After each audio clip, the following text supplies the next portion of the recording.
Hello there.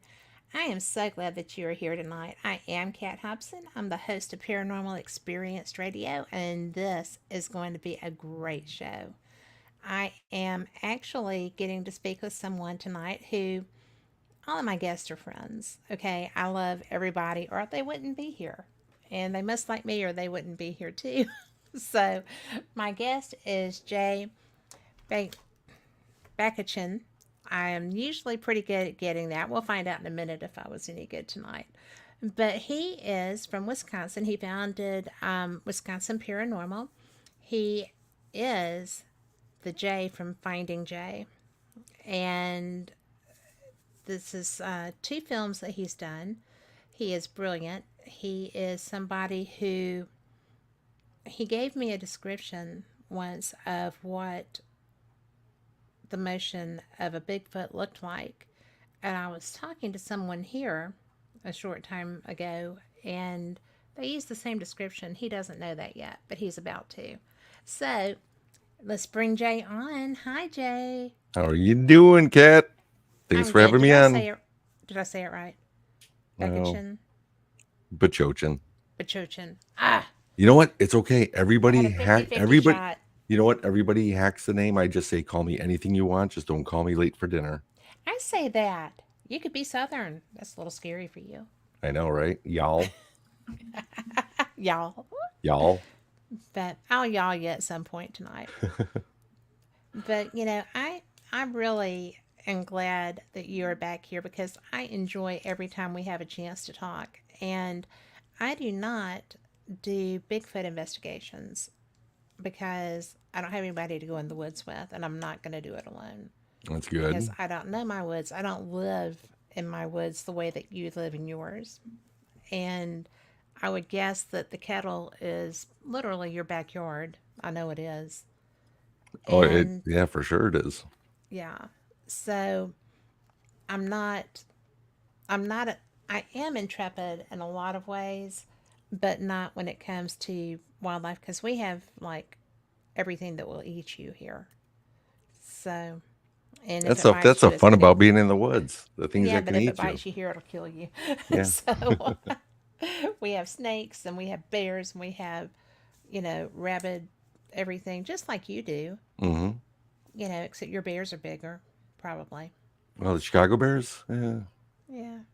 Well, maybe. Some of maybe. them are 7 feet. But anyway, you know, every time because I do, I like your films, and I go out and I watch them because I they're appreciate on that. my, I repeat watch them because what you do, and my friend Kim, who is working some with you now, I think, Yeah, and who is the best photographer, and I am a photographer. Okay, she's great, isn't she? she smokes me. Shout Yes. out to Kimmy. Yeah, she is. Shout She's out she. big time to Kimmy. And not only that, she really is one of the bravest, coolest people I know because before she met and started talking to you, I think she had already met you, but she and I were talking one time. She was like, "You've got to talk to him." And I'm Oh, like, "Well, he's on my list." And she was like, "Well, you need to do it." And I'm like, oh, "Okay." thanks, But she Kim. was already taking pictures, right? And she was sharing them with me. And she was going in alone, okay? Which I frowned on and told her I frowned on. I love her. I don't want anything to happen to her. But her structures that she was getting, the images of, she is, she's a natural Oh in the yeah, woods. I, And I do the same thing. You know, she yeah, goes out alone all the time, and I tell people to go out and find your truth, but don't do it alone. You know, I mean, yes. and not for the Bigfoot or Dogman or cryptid, just any natural thing. I just say it's Well, smart humans are to. worse than those, I think. Yeah, I Some agree. humans are. Yeah, definitely And, agree. but she is an intrepid person. She just goes for it. And I've known her online for 20 years. Wow.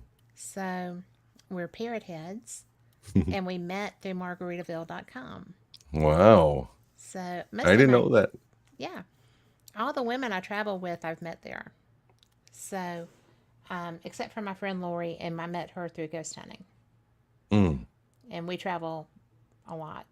So, but you know, when when I found Kimmy, she was the first woman I knew that was doing this alone. There's another woman up in Washington State whose name escapes me now. I should have that written down, but she was like a Bigfoot person going into the, I think it's the Olympic Forest, Mm. and she was going in alone. Her husband rigged her up a shelter on top of her truck so that she was above ground and as safe as he could get her. Right. She's actually I think from Texas, but she was like the, you know, Yeti Hunter of the Year, Bigfoot Hunter of the Year at one point. But I think that I think that sometimes y'all are crazy because there's a gentleman here that is Alabama Bigfoot and Paranormal. His name's Jonathan, and he goes into our forest alone a lot. And he was in there when he heard a man screaming and his voice getting farther away as Almost he like was he was being picked up or something, or somebody, something, yeah. some creature picked him up and was going away with him. And his voice just faded out. And Jonathan still goes into those woods. I'm like, oh my God, no, I'm not going with you. But that forest is notorious and not, it doesn't look scary because, you know, it's pretty. Mm-hmm. But as you start getting into things, it makes me nervous, even when I'm with people. So I think I go back to the day that you were out there when your daughter was 4, Mm-hmm. and that experience, Jay, gave me chills. Will you tell people about that? Because Yeah, it's it's, astounding. whenever I go back to it, I do want to preface by saying I don't bring my kids out as Bigfoot bait. Oh Okay. no, we know that. Well, I figure You're a you would, responsible father. well, thank you. There's a lot of people that a lot of comments, whether on my YouTube channel or on Prime, where you can look at comments, and I really don't like to rebuttal that. People are entitled to their own opinions, and I didn't grow up in the woods, meaning, I wasn't an avid camper, um, going out and hunting or hiking. I stayed away from the woods because there was poison ivy and ticks, my two worst enemies, and so I kind of stayed outside of the woods. But ever since starting doing this, I have found so much, beauty in nature that I didn't want my kids growing up like I did, either being afraid to be in the woods or having the opportunity to be in the woods. And at this time, I'd take my son, who was a couple years older than my daughter when she was 4. So he was, close to 9 at the time, but I was already taking him out since he was 4.5, 5 years Mm-hmm. old. And it was my turn to take her out. And it was, I remember it was February, and it was during the day. And I know, little legs, little hike. So Yeah. it's not going to be long. And we parked and walked into one of my areas, and just she was really intrigued by how the snow melted and then froze and then melted and froze. So it gave kind of an ice skating path, which she was really interested in doing ice skating at that point. She's about 4.5. And so we did our little walk, probably about 45 minutes. Mm-hmm. And on our way back, we're probably about 150 yards away from the vehicle. We couldn't see it, but we were about 150 yards away. And I was standing there just kind of admiring, just looking at everything, because nothing was really green. Obviously, in February, it was Right. brown and just barren. A little bit of snow, some the fall leaves you see.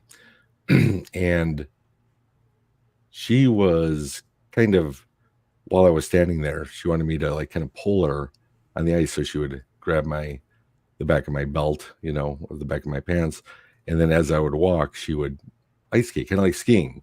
Yes. And we were doing that, and then I kind of stopped, and then she started just going around me, oblivious to what we were doing, as little kids would do. And Big ones too. exactly. And so I was looking. I remember if I was looking at my 12, I saw something at my 2. And I always say, just like a T-Rex with movement. Hmm. I looked over there, and whatever it was solid just for a second. And I remember it was like this auburn shape, and I couldn't tell you how close it was. I'm guessing after I went back, because I was perplexed after this, it was about 80 yards that I could see through these standing pines, and it definitely stood out like a sore thumb because it was auburn. Hmm. And just as I looked at it, it moved like a flash. And when I mean like a flash, the reason why I say that is because it moved to its left so fast that it left an auburn trail, if that makes any sense. Yes, got you. And but it moved so fast, it was almost like, how like you want to kill, I don't want to say kill a fly, but yeah, swat a fly with a fly swatter, and you go down to whack, but the fly is already gone. It moved that fast. And that's what this was. And that gave me a very eerie feeling, because here's my daughter skating around me, and look at me, daddy, look at me, daddy. And I'm thinking, Yes. I don't care what kind of weapon I would have had on me, even double wielding 2 AKs on me. I'm like, this thing was moving that fast. This thing could come by faster by me, snatch my daughter, and how would I ever be able to live with myself then? And so at that point, of course, the red flags came up, and it's just time to go.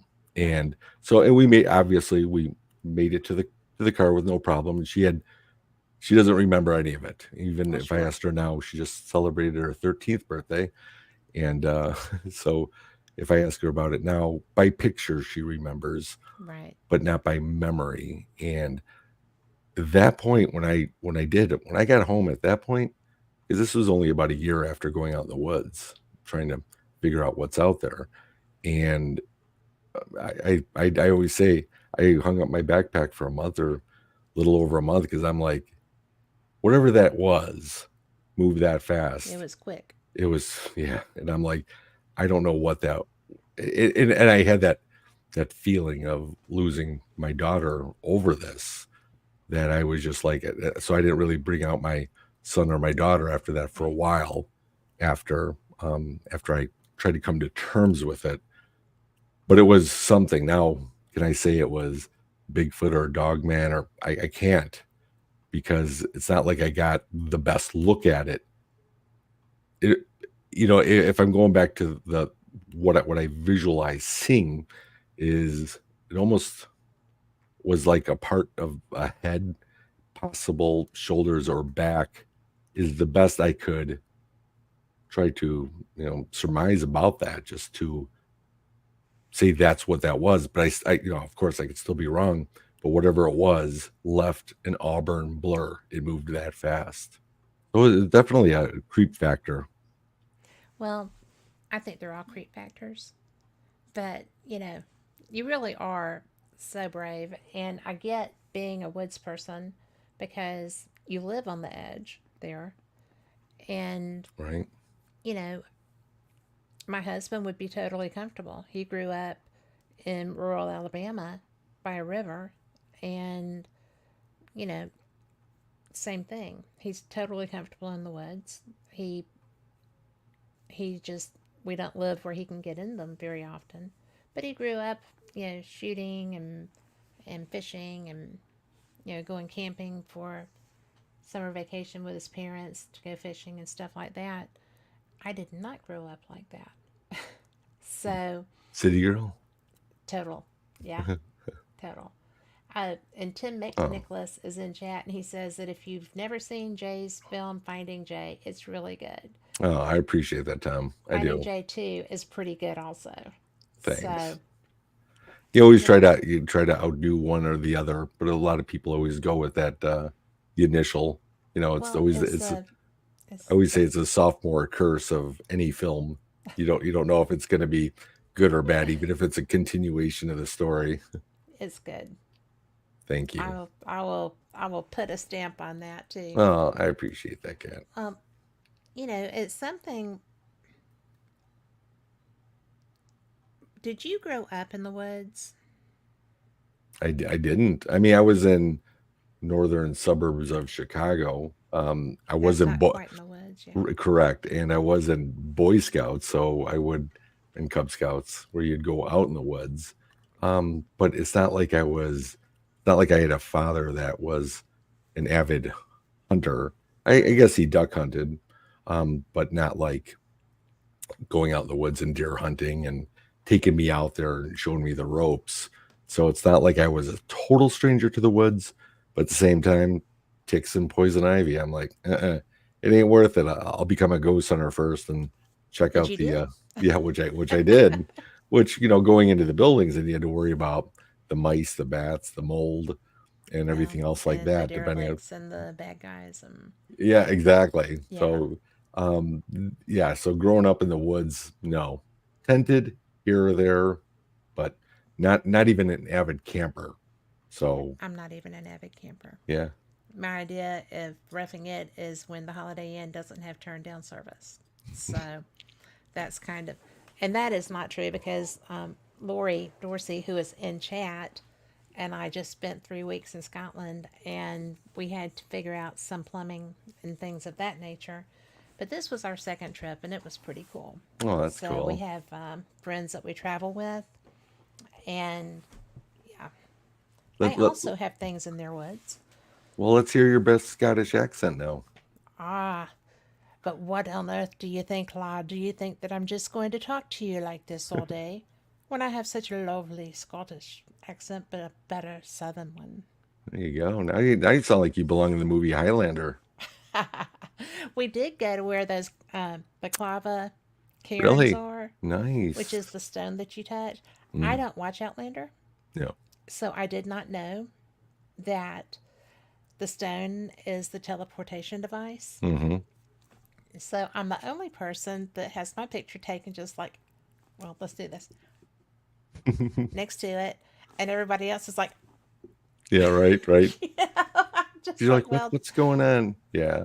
I don't nobody think I tells me anything. I'm just there for the party, exactly. but and the ghost hunting. But yeah, it was exciting. But you we were in the woods there. We went to some fairy places and things of that nature. But their woods have very different creatures than our woods do. It's very interesting. It's they have stags, which are great big deer, but they also have the the fae, as it were, Mm-hmm. Right, the and fairies and and goblin anything Scottish Alabama. Yes, well, thanks, Tom. But you know, I just found it interesting because what got you into the paranormal? well, I've always held the interest. It almost sounds a little cliche, but I was that pasty white kid, in the Yeah, basement this summer while everybody was out playing softball or riding bikes. I was waiting for the next, King Kong Godzilla black and white film yeah. or Son of Kong or Frankenstein, and so I've always had that interest in the weird, I guess. But it wasn't until the late '70s when me and my mom, older sister, my whole family actually, older brother, younger brother, were outside our house in Lindenhurst, Illinois, and my mom was picking up my older sister from a school event. I guess it was a Friday night. I do remember that. And when they were coming home, I remember my sister. She was just a came in just crying. I'm very upset, saying we're being invaded.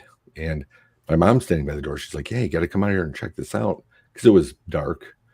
And sure enough, we're seeing what looks like these spinning lights in the sky that would just kind of hover, and they were low. I remember that, and I can't totally gauge exactly, how many yards up, 500, 1,000 yards up, but they seemed very low. And we'd watch them just sit there and spin, and all of a sudden they would just blink out, and they would be all the way across the lake that we were in front of, spinning, doing the same thing. And then it would just blink out and it'd be on the, almost as if it was doing it like a triangle Right. over where we were at. And my grandfather was in the early chapters at MUFON in Chicago at the time, and he was studying the UFO phenomenon since probably Roswell, but just in Chicago, and being a part of that. And we had a lot to talk about, so I would call him like a older version of Fox Mulder Right. back then, because that's what he wanted to do. And because I like the weird, and I personally just encountered what I would say is a UFO, right? That really, really catapulted me into trying to find the truth in a lot of these things, which a lot of people do. Once they see them, they want to try to understand what it is you're looking at. Yeah. So that's kind of how I got started into the weird. I guess I've always been weird, but that's what got me into But this. then your hobbies turned weird too, right? Yeah, exactly. Yeah. Right. So, that's really, I love ufology. And one of my favorite aspects of what I do is getting to hear people talk about those experiences too. And I really didn't know that you had that as far as that intense of an experience. Yeah. Well, that was And a what would you say, close encounter of the third kind? yeah, Um, but here's something that's even weirder is, and I can't tell you the timeline of this part because I don't know if that was right before or right after. And I don't mean right. I guess it could have been a year either way. I was over at my next door neighbor's house. He was a year younger than me. Star Wars came out, so we had the wow, little Star Wars figurines.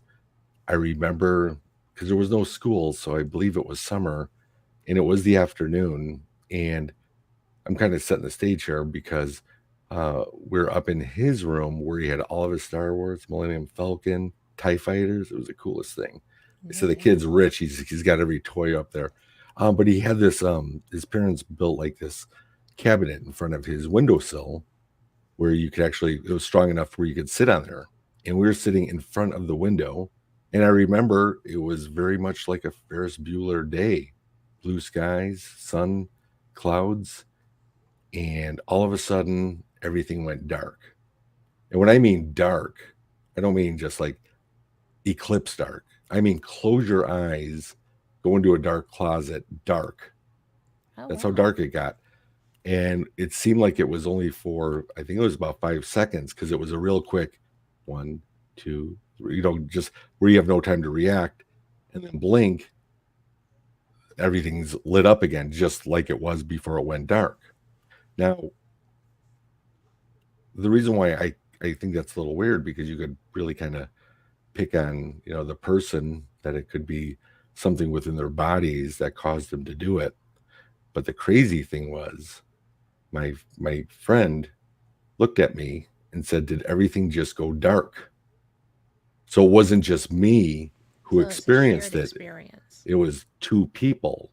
And I said it did. And I don't, again, when you're that young and you're playing with Star Wars figures, you're really not stopping at that point going, let's think about this rationally. We're not mature Well, enough at that age, you minded. don't really think rationally anyway. Exactly. We're not mature enough, our brain Right. capacity. So we never questioned, but I've never forgotten it.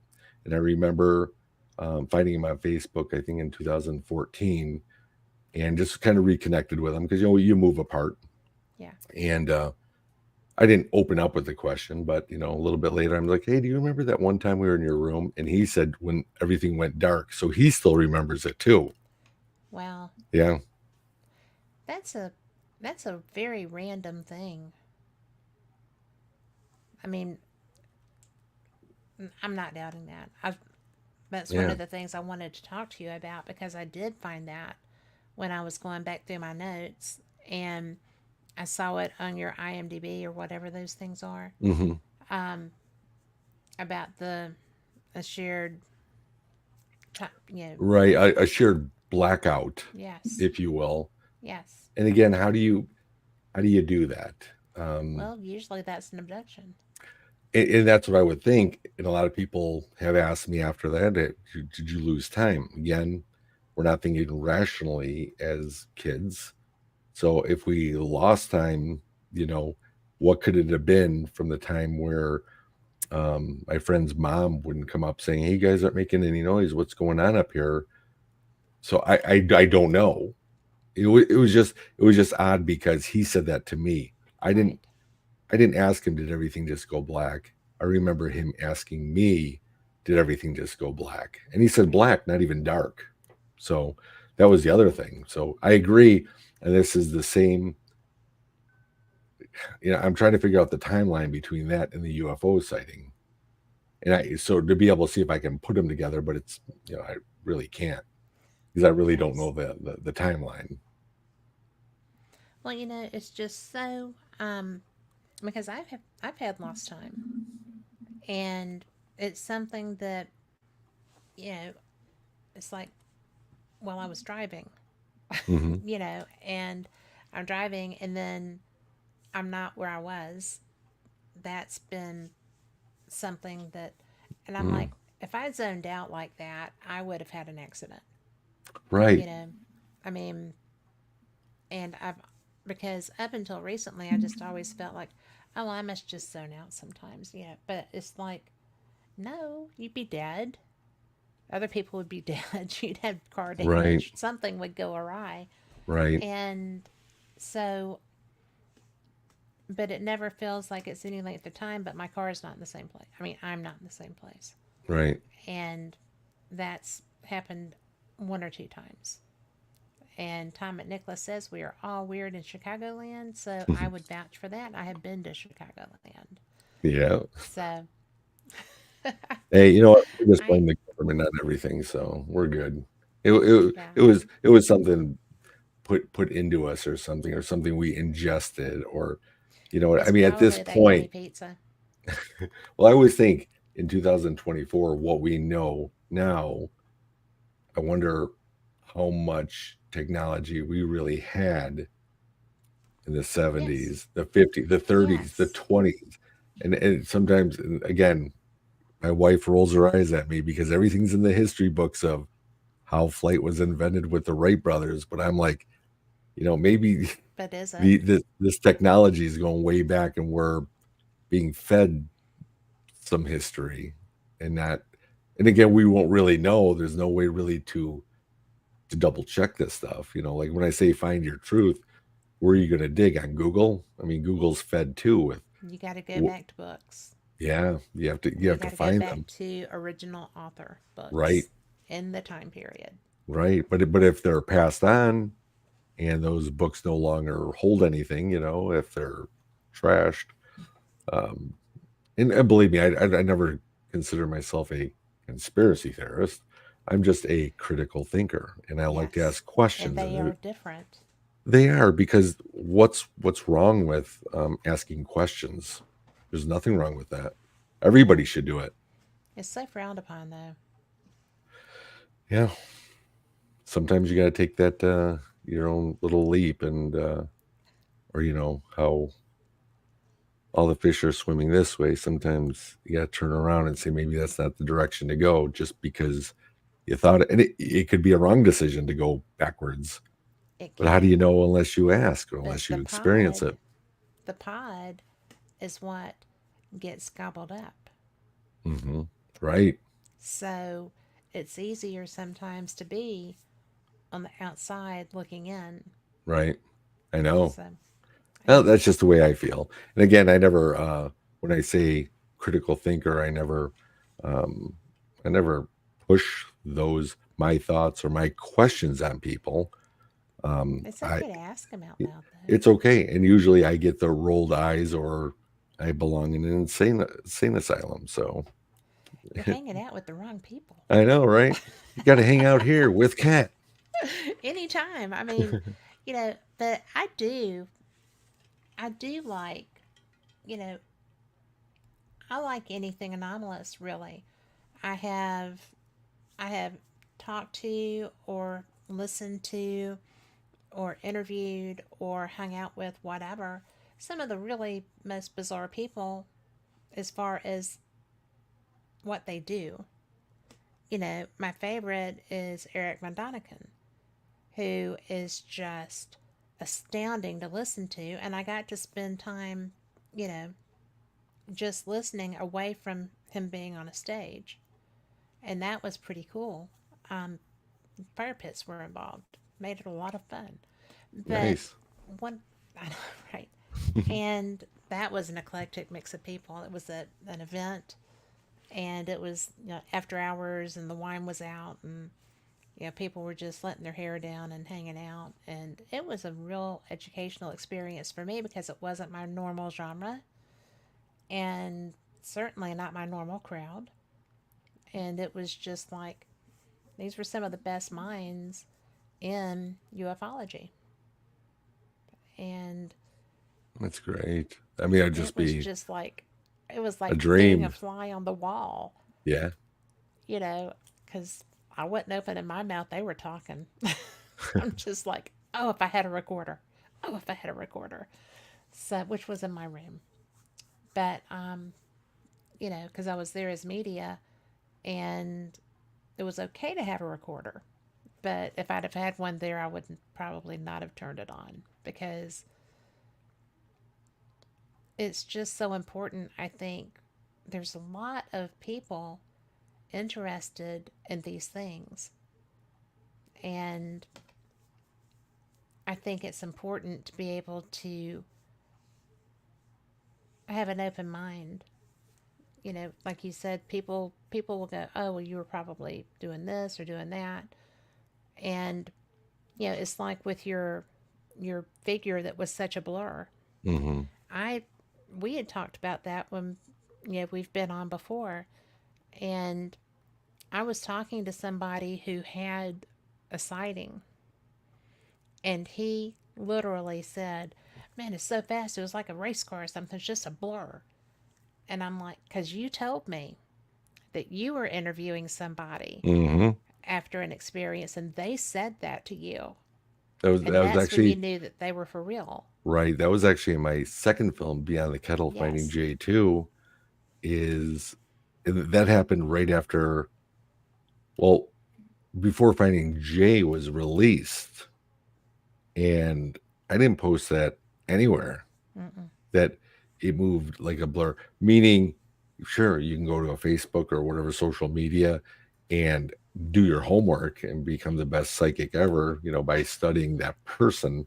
Yes. But in this case, when I was talking to this guy who had an encounter in my research area, and I went out to interview him, and that's all in my second film, which Yeah. when I first interviewed him was not set to be in a film at that point, but I document everything, and what really got me is when he said it was there, it was physical. He could see the hair, he could see it breathing in the nightlight, or the moonlight, and he said it just kind of leaned to the right, gone.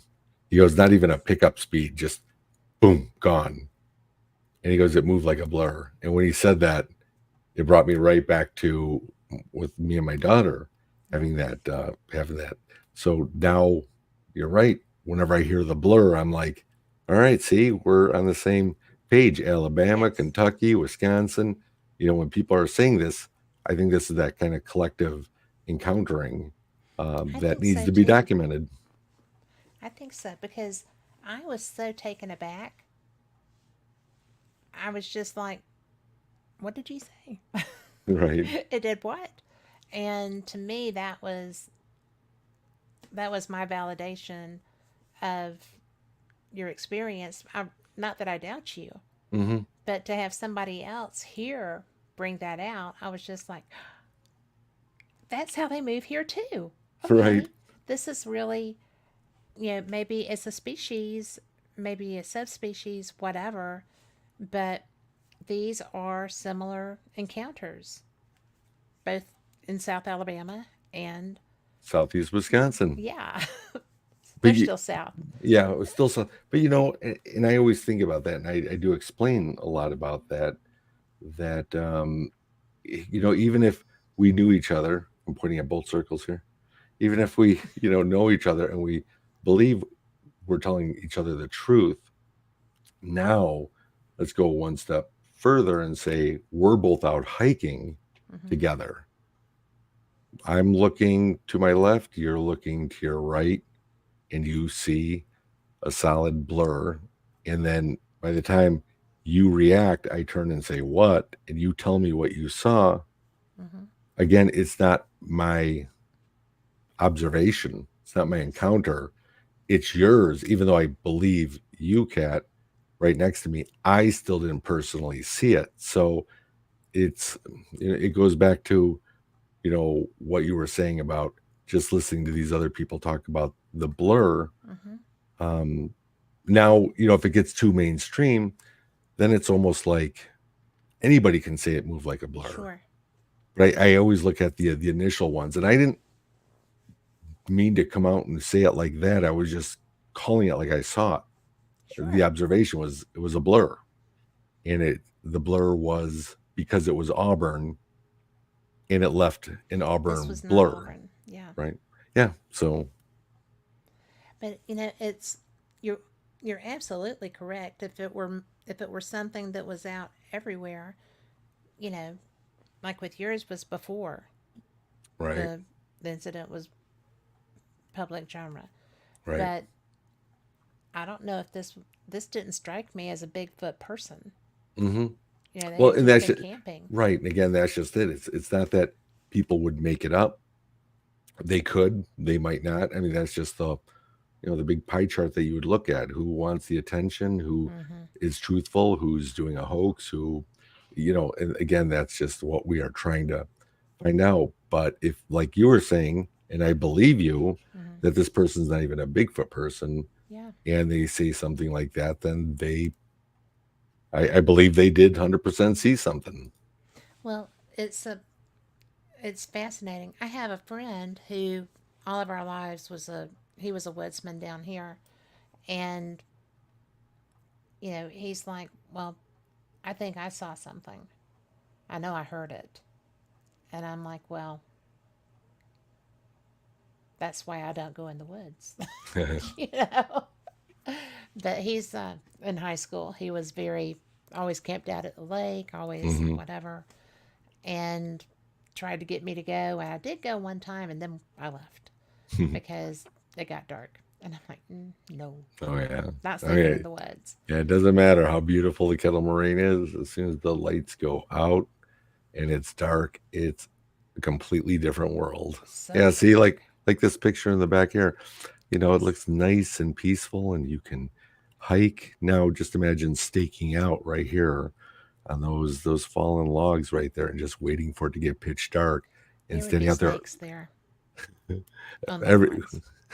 everything, not up here. We watch it.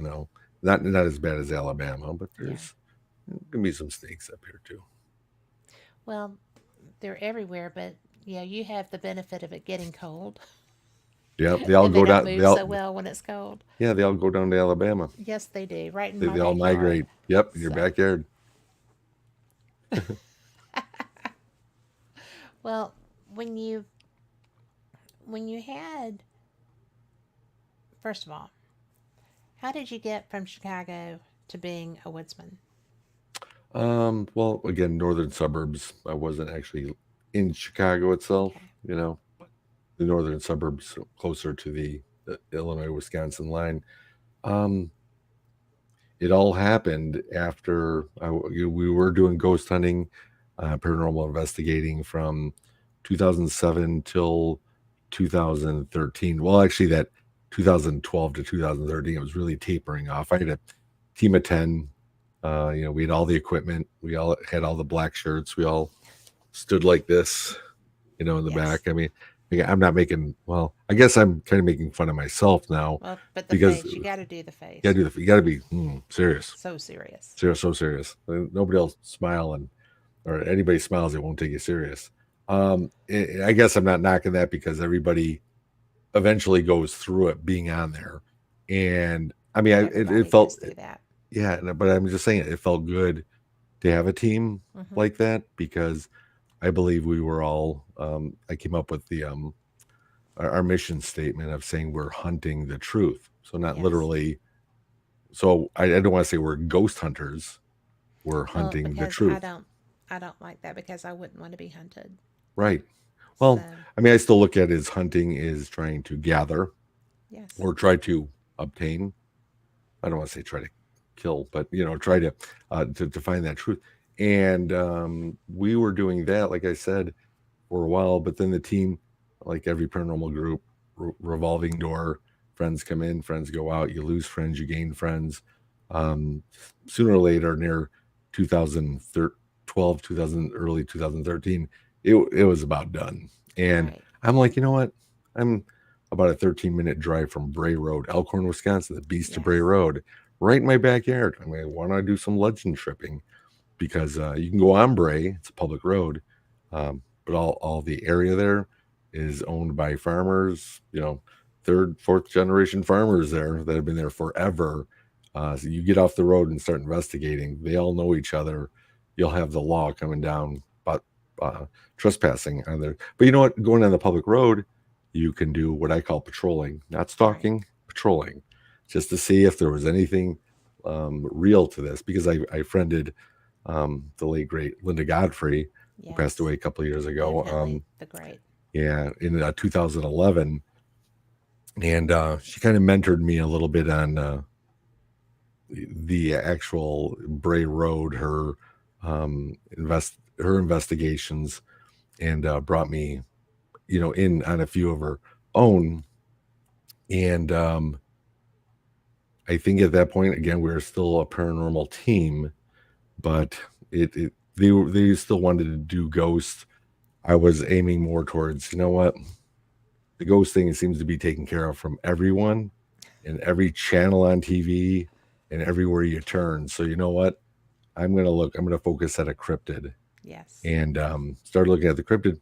And we would do the patrolling, like I said, um, once a month or something like that.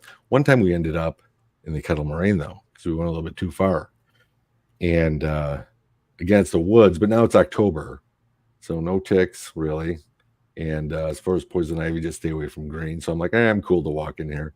And there was four of us, and it was about 9 o'clock at night, October 19th, 2013. And we walked out into the dark woods. And that was probably one of the coolest things. Really. Excuse me, a tickle. Um, it was so dark, but we were so brave because there was four of us. And we're going down this trail, and all of a sudden we hear the sound. Now, I always say I'm not a outback jack, but it sounded weird. I mean, it sounded like a cross between a person trying to make a sound, but yet like a simian, a monkey that I've heard in old Amazon movies, like going down the Amazon River. Hmm. And it was really creepy. I actually caught one good clip out of all that on my crappy digital camcorder, Yeah. and that was that really made me think, wow, what's really going on? Because we were looking for the Beast of Bray Road. We're in the woods. Does the Beast of Bray Road go in the woods? Because I only heard Bigfoot goes in the woods, but Bigfoot's a joke, and everyone hoax it, and it's the butt end of every joke. So it can't be Bigfoot because Bigfoot's not real. So it's got to be Dogman. But that sounded very primate-ish, and we did what any other investigator would do is go back and try to go on the computer and find um, all the sounds of Hmm. every indigenous animal, nocturnal and day, in southeast Wisconsin, and Wisconsin itself, and you just go through all these soundboards. We could not find a match. So I'm thinking, all right, well, maybe it wasn't an animal, maybe it was a person. But then again, I don't know. I just had that weird feeling. So I wanted to go out again. So now you want to know how I got into the woods is Yeah. because whatever this mystery was kind of grabbed hold of me and hasn't let go yet. And it from at that point when we couldn't figure out what it was, I thought I'm going to keep going out there. And I think I only went out twice after that in October. This is in my first documentary. Yeah. But what really catapulted it was this one Sunday in February of 2014. So it was just a couple months later. The kids were little at the time. They were being babysat by my grandma, and we had a pretty much a free day. And my wife surprised me by saying, "You want to go hiking up in the Kettle? Snowy day. She loves the snow. She calls it Katie weather." And so we went out there, and it was snowing. I mean, it snowed a lot already previously the night before or that morning, but then it lightened up, and so you could drive on the roads. And so we geared up and everything, and we were hiking in the Kettle, the same area where I heard the the sound that intrigued me. And we're making our own path. There was no other path there. Just think of drifts of either from a foot to a foot and a half, somewhere two, some would go back down to one, and you're walking on this path and you're making your own marks. Right. And of course, the way humans walk with our gait and in the snow, you really don't step down, lift way up, and go step down. You pretty much drag your feet, so it's like snail mark Right. where you go. Making a So road. yeah, so Katie was ahead of me, and of course she was just there to hike. She wasn't there for anything else. She wasn't there for Beasterbury Road or Bigfoot or anything like that. I was. Um, so it was a win-win for me. And we were she got ahead of me about 50 yards, going kind of up a hill and down a little bit. And I was more observing, so I was stopping, looking. She was going ahead of me, stopping, looking. And I'm finally following your trail. And as I'm coming up to this one spot, I see a big divot on the left and big divot on the right that she did not make. So as I'm coming up to, I'm thinking rabbit or something. It's kind of coming down a Kettle, a slope, kind of going down. And as I'm walking up to it, I'm like, "Oh, that's not a rabbit," because rabbit. I can tell the way they put their back feet and feet, as they hop. And as I come up to it, I'm like, I'm almost standing over it, and it looked like a foot. I mean, I was like, again, Bigfoot's a joke, right? It's the biggest joke in the world. Everyone hoaxes it. Nobody believes it. There's no body. Nobody can ever prove it. They can just theorize. But this thing looked like a foot. And right over where Katie was walking was the other one. I looked down at it. All of a sudden, I saw another one and another one. And I'm looking at this, and I'm like, okay, this is weird because they're spaced kind of far apart. And I'm starting to record it with my phone because I document everything, obviously. And I wanted to take a video of it, and I wanted to take a video of where the prints came from. And as I'm kind of going up the Kettle, all of a sudden I hear this wood knocking right where I'm filming. And I'm like, at this point, I'm not looking at my phone. I'm looking with my eyes. I'm like, wait, what is that? And all of a sudden, Bigfoot came to mind, even though it was a joke. I'm like, wait, is that either that's going to be a hoax or that's going to be a Bigfoot? Could it be? I don't know. But I was like kind of high anxiety and nervous and excited at the same time. And then all of a sudden it stopped. And just then, Katie texted me because that's what we do today, right? We just text to somebody upstairs. We don't yell for anybody anymore. And she says, "Where are you?" And I took a picture of the print. And I said, "Right where you walk by these two big footprints." And then she comes back, and then she goes, "Were you just knocking?" Because she heard it too. She wasn't that far from me. Yes. And then I picked up the video, hit play. So now she's watching me film where the knocking's coming from. and her eyes were as big as saucers, kind of like, wait, all right, that wasn't you. I thought you were trying to do a Finding Bigfoot knocking on trees or something. I'm like, no, that wasn't me. Um, and right at that spot where I caught these two big prints is probably about 20 yards down a little bit from where we heard the first vocals back in October. Same Oh, spot. wow. So, you're talking about synchronicity or coincidence. I really don't know. But again, those are the things that have pulled me back deeper and deeper back into the woods again, to where during the spring and summer, besides putting permethrin on and putting some off on, I don't think about ticks. I don't Yeah. think about poison ivy. Everything is green out there. Um, I'm kind of out there now just to just observe and try to find my truth out there. You're doing a pretty good job of that. Well, thank you. What um what would be the thing? What would be the the grail? Well, at first it would be having a sighting or capturing a sighting. But a year ago, March 2023, on March 24th, I had a daytime sighting that really put everything I was working on for 10 years to shame. Kind of, there's no way to really uh, put it, but it was more that I just saw what looked like an upright, um, pitch black, and it moved like it was on, um, like if it was on skis. And I only saw for what seemed like maybe only 2 or 3 seconds, because people always say, do you trust your eyes? And this was about 60 yards out. But again, in the winter, no standing pines in between everything. I know what I saw, Right. and that, like I said, that changed everything that I came up to. And if you've seen my two documentaries, Yes. you would know that, wow, this guy's seen this, this, and this, even though we don't know what it is, it's still inconclusive.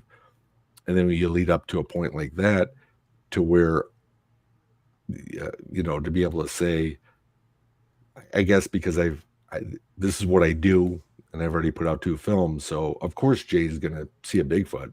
I mean, gee, and I never go out there thinking that's what I'm going to do. Like, tonight's going to be the night to catch the Holy Grail of seeing a Bigfoot or whatever these are, or to be able to capture it on film, which in this case, I always say the universe's cosmic joke is I have a body cam facing this way.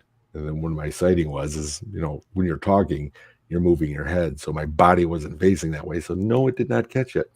But that's okay, because I felt like that was for me and my truth, nobody else's. Because what is the Holy Grail trying to capture a Bigfoot or a species like this, and to be able to show the world? No, I mean, the world is full of AI. It's full of hoax. It could be anything. Jay came out with 2 films already, and look at this. How convenient. He has Bigfoot on video. Yeah, it doesn't matter. You're going to have the people that believe you and the people that don't. And Always. at this point, I'm not out there trying to convince anybody what it is. I just am telling you my story, and to encourage people to go out and find their truth. Because when it really comes down to it, it's going to be the observer more so than the person hearing what the observer saw. And even though we can have misidentification and uh, try to stay, right on the line, because you go out in the woods and you could say, well, there's a snake under every log in Alabama. And up here, I could say, well, there's a Bigfoot behind every tree. No, you still got to walk that line, being open about it. Mm-hmm. And so my Holy Grail at this point, which probably wouldn't be able to be seen, would be to make contact. Yes. And that's where I've been ever since my sighting. Because a lot of people have said, well, once you see a Bigfoot or a capture, is that the end of your journey, your investigation? I'm like, That's the no. beginning. I said, no, no. I mean, I kind of told my wife, I said, when I'm done with Bigfoot, I'll let you know because I'm going to switch to unicorns next. I'm just It's the joking. national animal of Scotland. Right. But anyway, do you see what I'm saying? That's where my next level would be, and then to be able to share what I experience with other people, and not to try to convince them, but try to say, hey, you know what? Go out there, be your observer, find your own truth. That's one of my favorite things about you.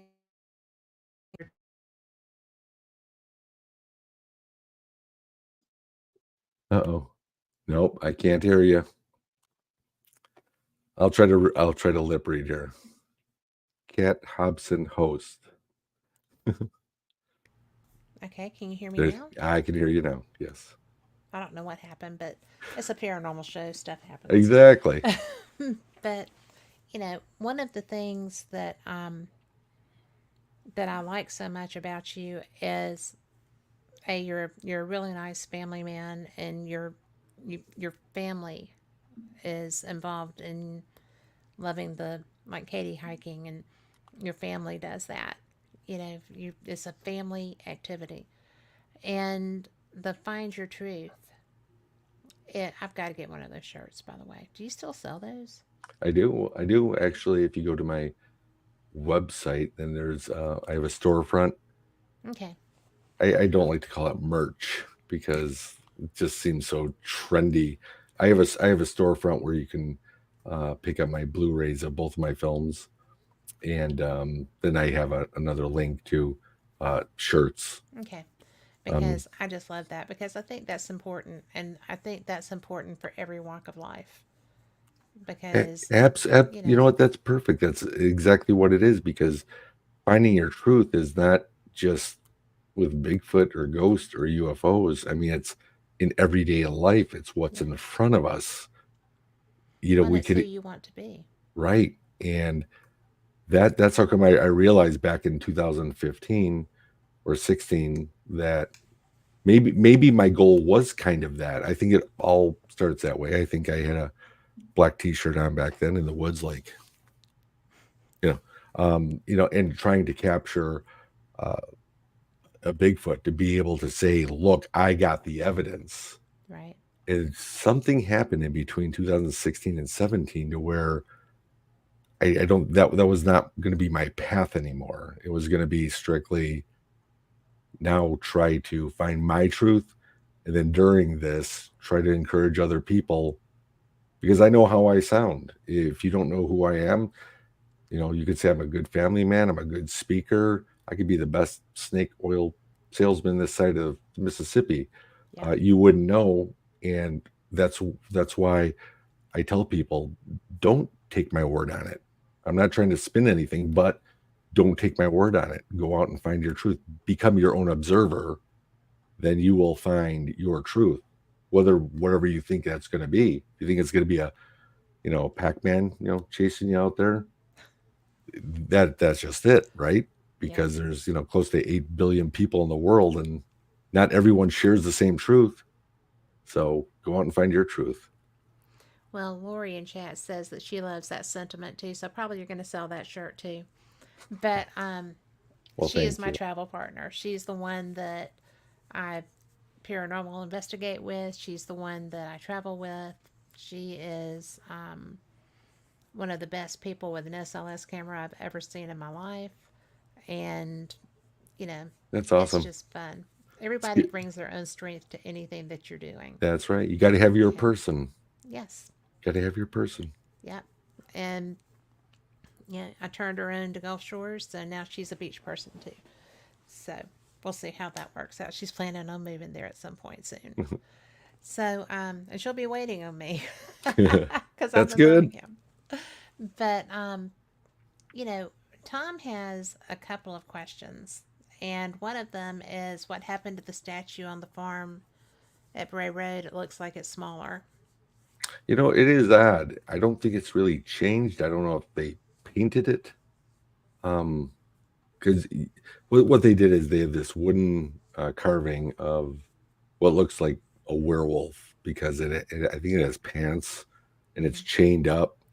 It's pretty cool. I mean, it's a sight. So no matter what, if you go down Bray Road and you see that, you could say you saw the Beast of Bray Road. Cool But yeah, beans. I do too. I don't know if it just seemed bigger when it was new several years ago, and the more you kind of see it, the smaller it looks. I don't know, but I don't know. I don't think they've done anything to it that I'm aware of. Right. But when we were talking about Linda, you were talking about Linda Godfrey, Hmm. who was a very dear woman. She was a great friend of my publisher Phyllis Galdi, Mm. and Rosemary too. I mean, talk about a trio. Right. That was a group of women right there. Hmm. Um, and Linda, towards the end of her time, was having an a yard encounter with something that brought her a dinosaur, Hmm. a little dinosaur on her porch. Right. Do you remember Right. that? I do. I remember her telling me that. And to me, it was so interesting because even at that point, she was still getting interaction. She couldn't get out and do anything much, Right. and But yet it was but it, coming to her.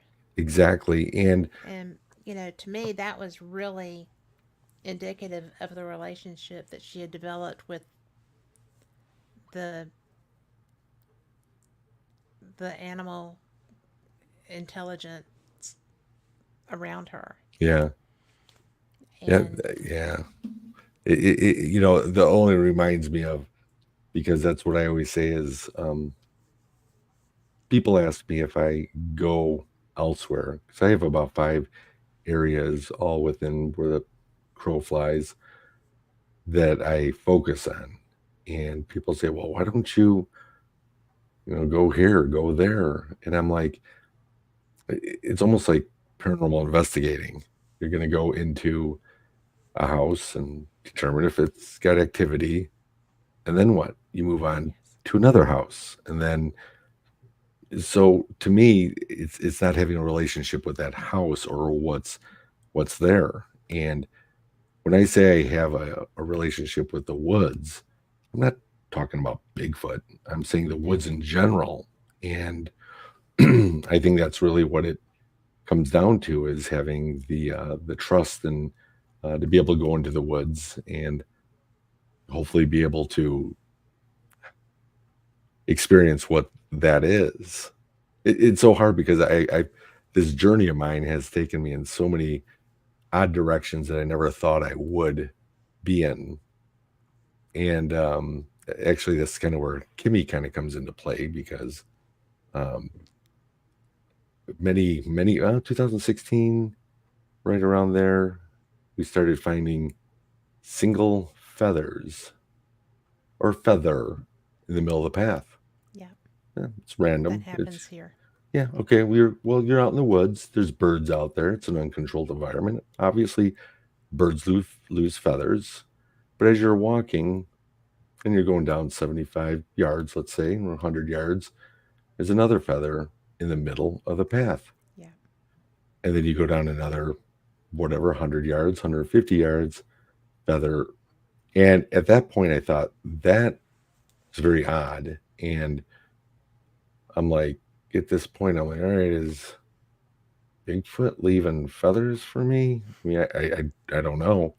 But those experiences over the years have led me up more to what the Native Americans have been up here in Wisconsin. And because I knew Kim was learning under an elder, that she was able to share a lot of that with me that we are now using in the woods. And I guess it's it's more personal now when it goes in there where it's not about the Holy Grail, about trying yes, to find that. that perfect capture. Now it's just about that communication. Yes. And the more we go out there and do that, I believe that's kind of what we're feeling when we're out there. But this is sorry, that wasn't really a skew off what you were saying about Linda. Oh, well, kind of it About is. It's relationships. it's a relationship, but it's what I'm picking is I'm not using anything other than what's out there, and that could be anything. That's just it.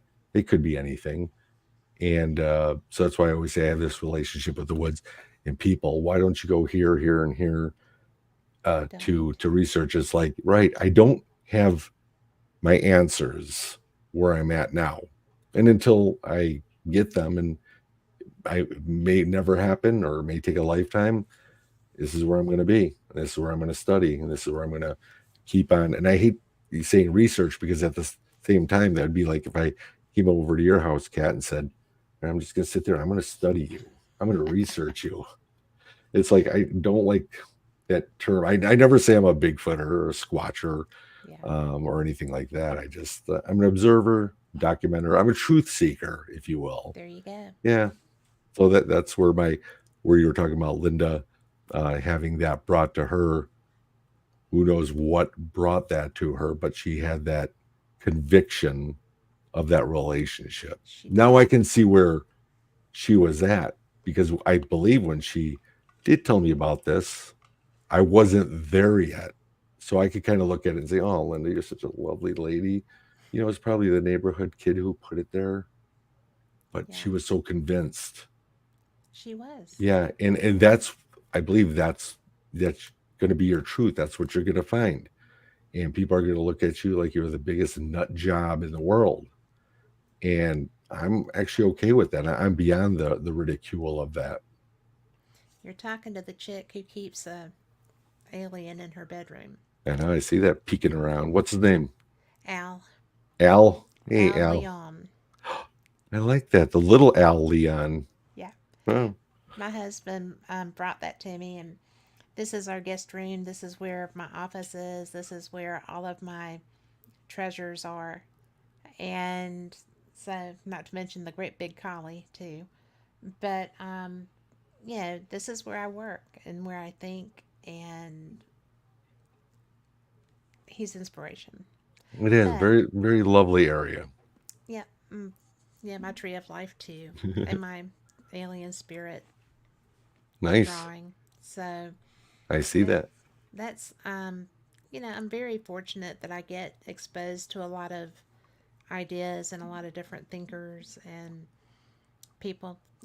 I've got my dream catcher over there behind the computer and stuff. So, Isn't that right behind Al too? What no, is that? that's my tree of life. Oh, okay. I was trying to figure out if that He's was a kind of dream blocking catcher. it Or tree. out. Yeah. Okay. And I have my Area 51 signs. What's wrong way?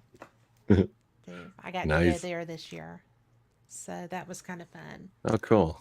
And Did you storm it? Did you go through the gate and just keep running? no, You're not gonna because take me alive. I did go to both gates though. Hmm. That was kind of interesting. And they met us because you're making a dust cloud. Plus, I'm pretty sure they have seismic sensors too. And before you ever get to the gate, they're up there in the trucks at the top of the hill, and I think it's kind of like, oh look, it's the Alien Hunter show. Right. So Yeah. they come down and it's like waving at the humans. But I also have. I'm going to show you because I'm really proud of this. But this is one of those things that are special. I've never shown this before. But this, let me see how to get there. Yeah. I had a dolphin draw this for me. Wow, that is cool. Literally, a dolphin drew it, painted it. And that was when I was in Vegas. And I went to the Sig- Sigfield and Roy, Yes. Yep. and they have a dolphin encounter area. And so I got to play with the dolphins and look at the dolphins and, held my little thing, my little canvas, and they had paint things that they put in their mouths and they just painted their little hearts out. That is so cool. Thanks for sharing that. That is really cool. So I like I like experiences, Mm-hmm. which is why like, I would love to be Kimmy and have that. For those that don't know, Kimmy Hoholek is a friend of mine, and she lives in Wisconsin. And she is a friend of Jay's also now. And I've known her for 20 years, but she started adventuring and going into the woods By and herself. by herself. She's a photographer. She is a freaking brilliant She photographer. is. I see her taking pictures. Sorry to interject there, That's fine. but when she takes those pictures, and you never really know because anybody can just pick up a camera and shoot. You see what she's taking a picture of because I might have taken it with my iPhone. But then Hmm. when I see the pictures, I'm like, how? You're like a magician. She is like So a magician. yeah, it's I do that with water. She does that with woods. And, it's so impressive. But she also, one of the things that really took me aback was when she started photographing the structures in the woods. And, she's sharing them with me because she knows that I love photography too. And she knows that I like, Bigfoot research and other stuff too. And so she's like, check this out. And I'm like, where did you find that? Right? And she's like, well, I went in. I was like, you're not going in alone. And she's like, well, somebody has to, you know. And I said, look, no. But I think that those structures that she finds are so intricate. These are not beaver dams. These are like human dams. I mean, they're size. They're the same shape, the same um, components make these, but they're obviously shelters and homes, and they're not just random. It's not right. free fall. Right. There's a lot of those because that's what I always tell people. Because they're like, there's if you see an X in the woods, it's a warning from Bigfoot, and I'm like, let's see, vertical trees and they fall, turn X. But there are some things that are pretty elaborate that you could say, all right, well, it would take a couple people to do that, but it could be done.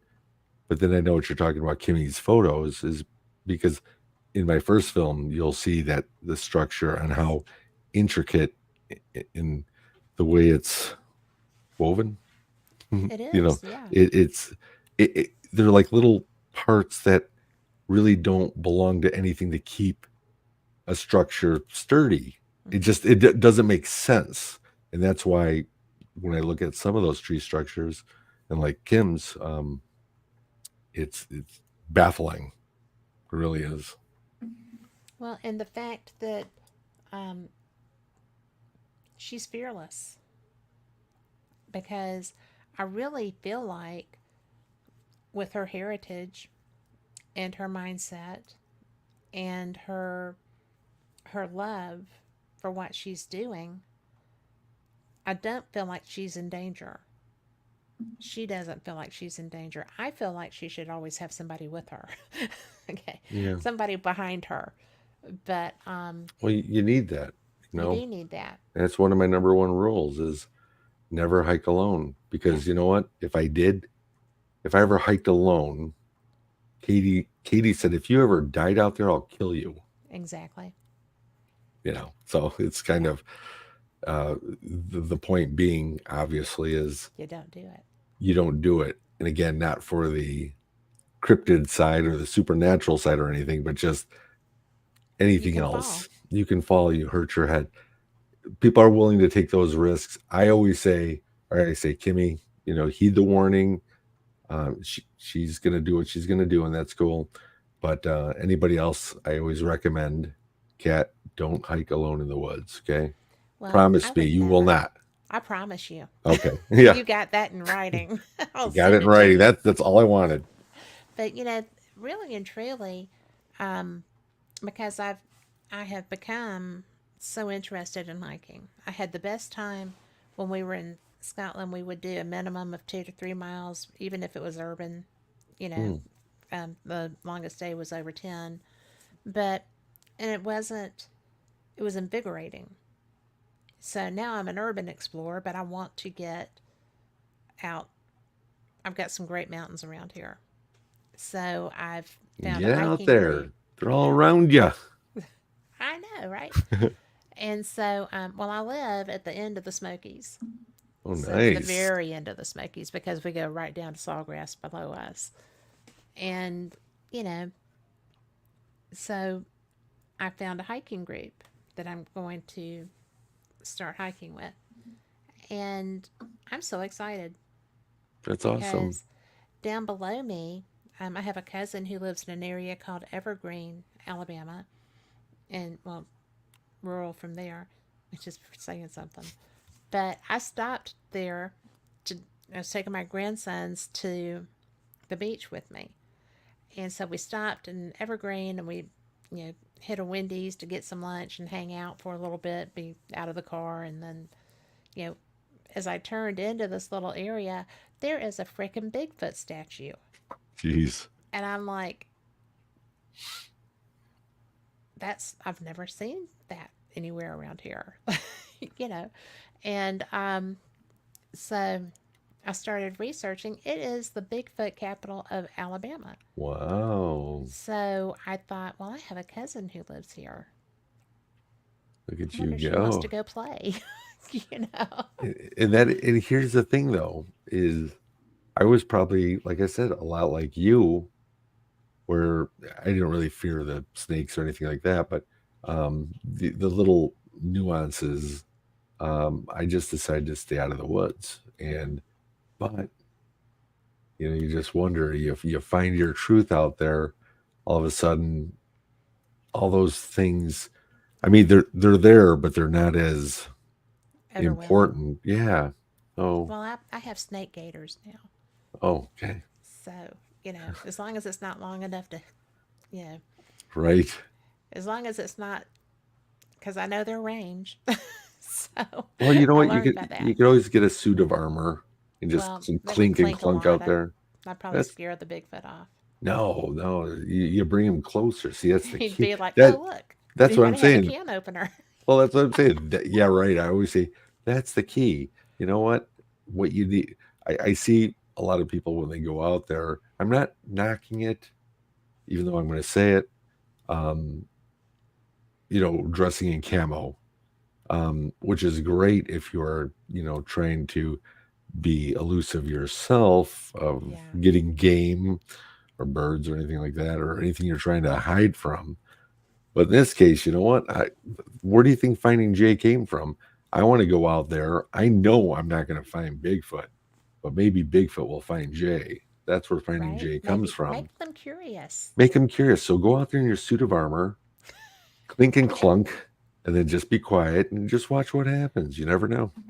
Well, yeah, I know. I'd fall over and be stuck like the Tin Man. Then everyone would but be like, "We'll come back. We'll get you soon, here, cat." yeah.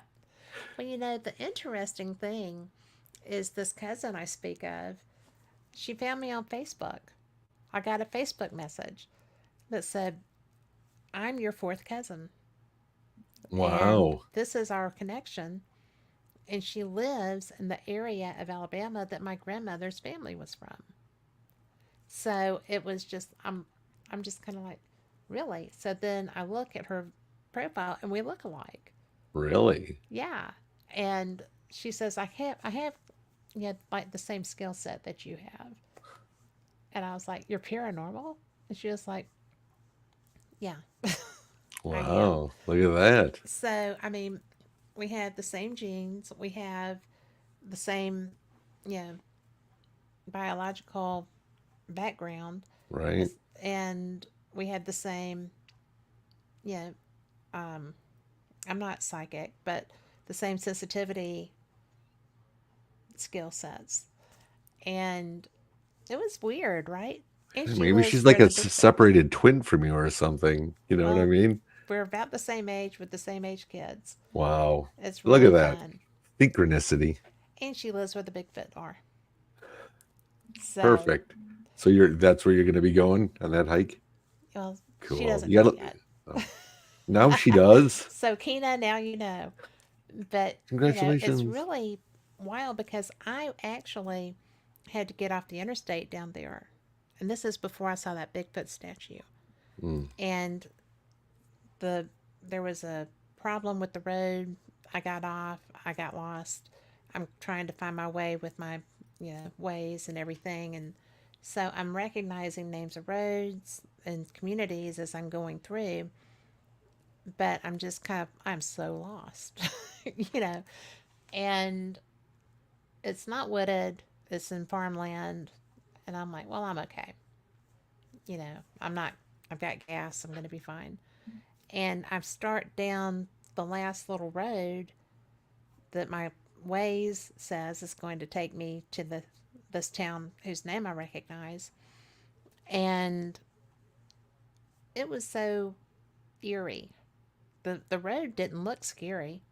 Nothing looked different, but the sensations were off the chain. mm, I knew the name of the town that I was near. That wasn't scary. I knew all the, you know, there wasn't any reason for these connotations, but I was like, if I break down, I am not getting out of this car. right. I am not getting out of this car. I will sit here till kingdom come, but I am not getting out of this car.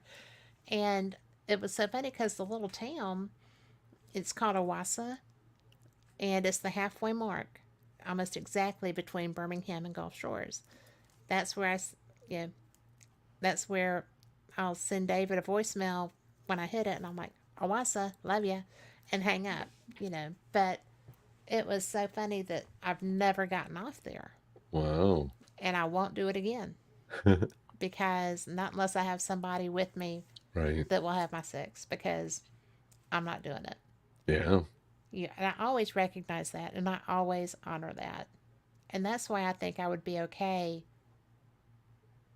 if I were to be looking, looking for evidence, looking for Right. that, because I do get the sensations, but I wouldn't go there because whatever was there was not a positive thing. But I would look around it. I'd go further south, but where the statue is. But I think that that's something that you have to recognize. I mean, when you said you're trying to be seen, you're Right. trying to let them be comfortable with you enough to share themselves with you. Right. And I think that that is so cool. I kind of got you know, diverted with the whole scary No, road no. thing. I mean, because But the thing is, you wonder on what and how connections are made that way too. You know, that's the way I look at that. Is at least I know Kimmy thinks a lot of that too mm-hmm, when we're out there. Things that I may not think about, things that she has learned from her elder, um, and I guess just kind of looking to see how everything's going to fit together for what reason. I mean, just like I've known Kim for many years, a lot online, and where I would go speak, she would show up yep, there and with her camera and take pictures, and we'd converse and talk on. But now she's a very intricate part in my journey, as I'm sure in her journey of what she's doing. And like I said, is that coincidence? Is it? I don't know. I don't think so. Yeah. I mean, it's very easy to try to claim something that I don't know. I just kind of, like the Forrest Gump, just blow around like that feather, wherever the wind's going to take me. It's not a bad thing. Yeah, just however the day's going to take me. Well, it's just following your path. It's being open to following your path. Right. It's like I'm so fascinated by Bigfoot, but I'm so scared to go and do what it takes to experience it. Right. Not because of them, but because of other factors that are phobic for me. Correct. And so what were the odds that I would have somebody, that I would learn that there is a, Bigfoot capital of Alabama, Right. And you found and it.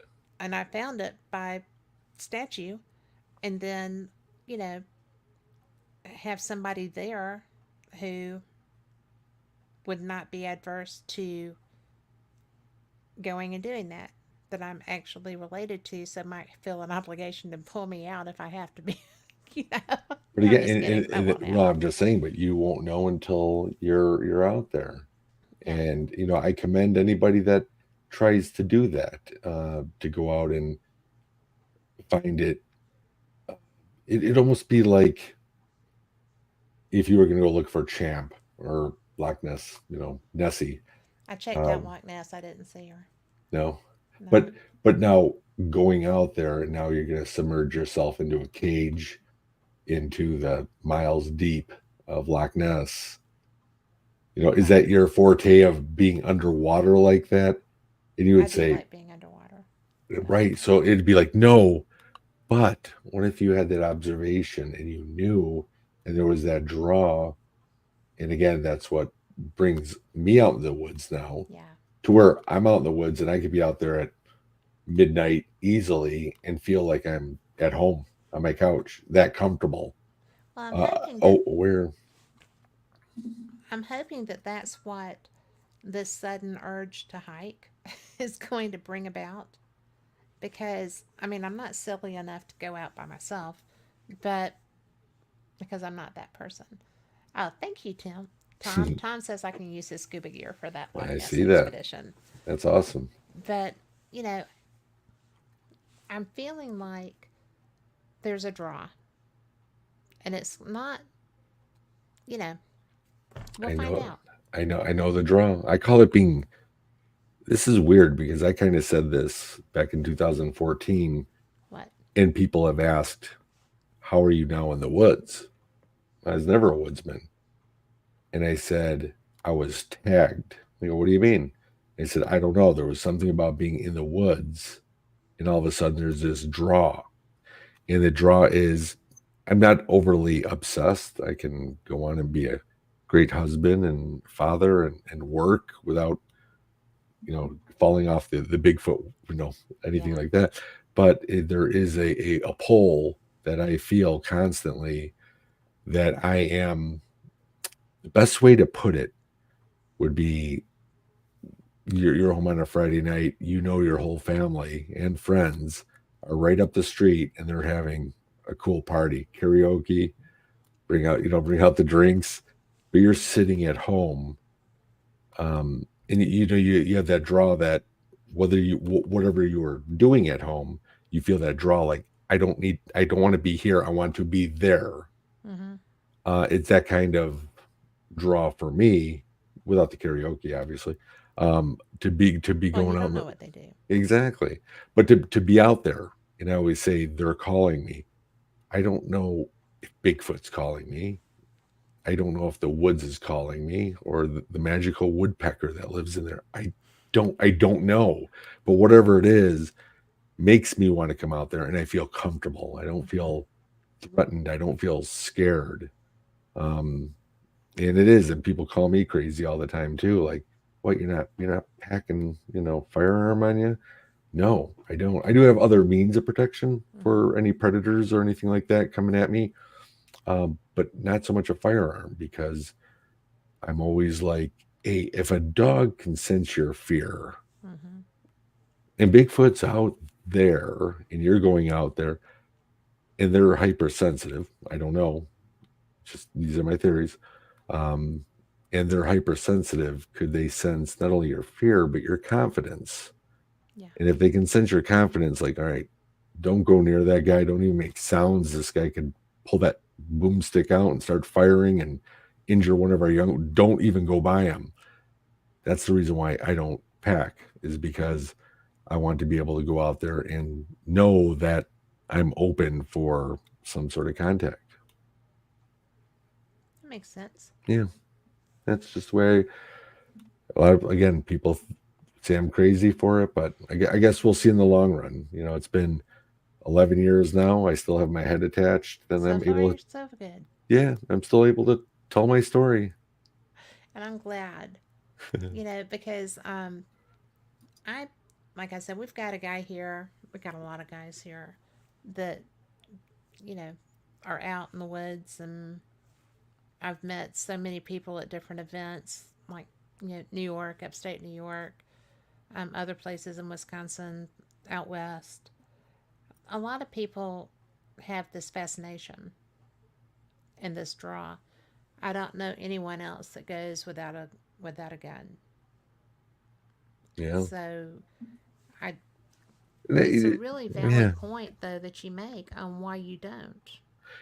Again, my truth. This is what Well, it's I everybody feel. has their own. Right. And that's what I feel.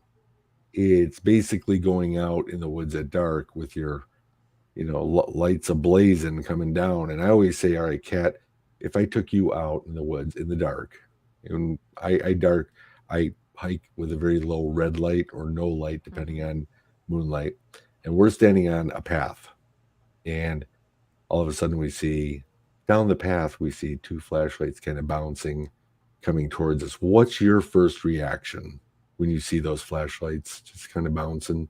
They're getting closer I and would closer. step to the side and see who it was. Okay, but why? Why would you step aside?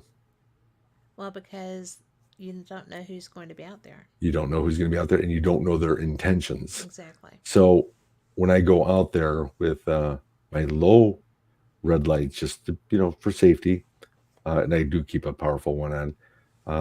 I'm going out there without trying to create that exact situation, Mm-hmm. walking into the woods, and to be able to say, "Hey, I'm not armed, and I'm not going to use lights to walk out here."